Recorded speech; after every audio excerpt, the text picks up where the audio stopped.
Kas bus dabar, kaip galvojat, ar vėl mes visi kalbėsim apie tai, ar čia tuoj mūsų spaus švelninti sankcijas Baltarusijai?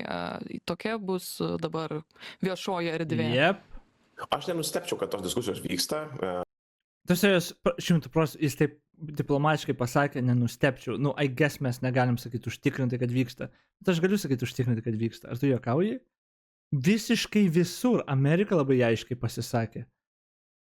Siunčia čia pasiuntinius, kurie su gražuliais susitinka. Tipo, aiškus labai tikslas. Jie netgi viešai yra pasisakę amerikiečiai. Kad jo, tas envoy, tasai, pamiršau tą pavardę, bet kur jo, jie nori, tipo, Lukašenką nuo Putino paimti, čia yra atmaskė. Tai yra, jie Putino kaip klapčiukai yra. Trumpas viską darė visą laiką, kad Putinui geriau būtų. Jis Putino fotkę prie savo ten anūkės turi.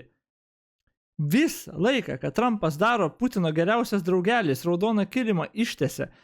Putinas jam padėjo laimėti abu kartus. Abu kartus Putinas jam padėjo laimėti. Čia yra Putino žmogus.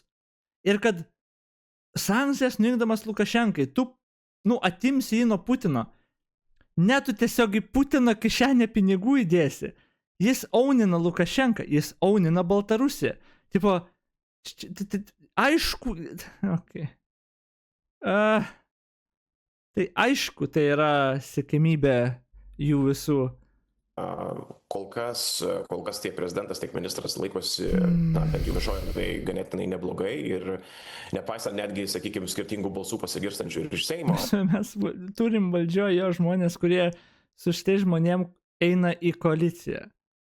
Tada koalicijos vienus iš partnerių remia tie pinigai, Baltarusijos ten trąšų mafijozai susiję, sankcijos apėjimuose dalyvavę. My God. Ir mes sakom, galimai yra, tai aišku, taip. Iš vyriausybės kitų pasisakymų.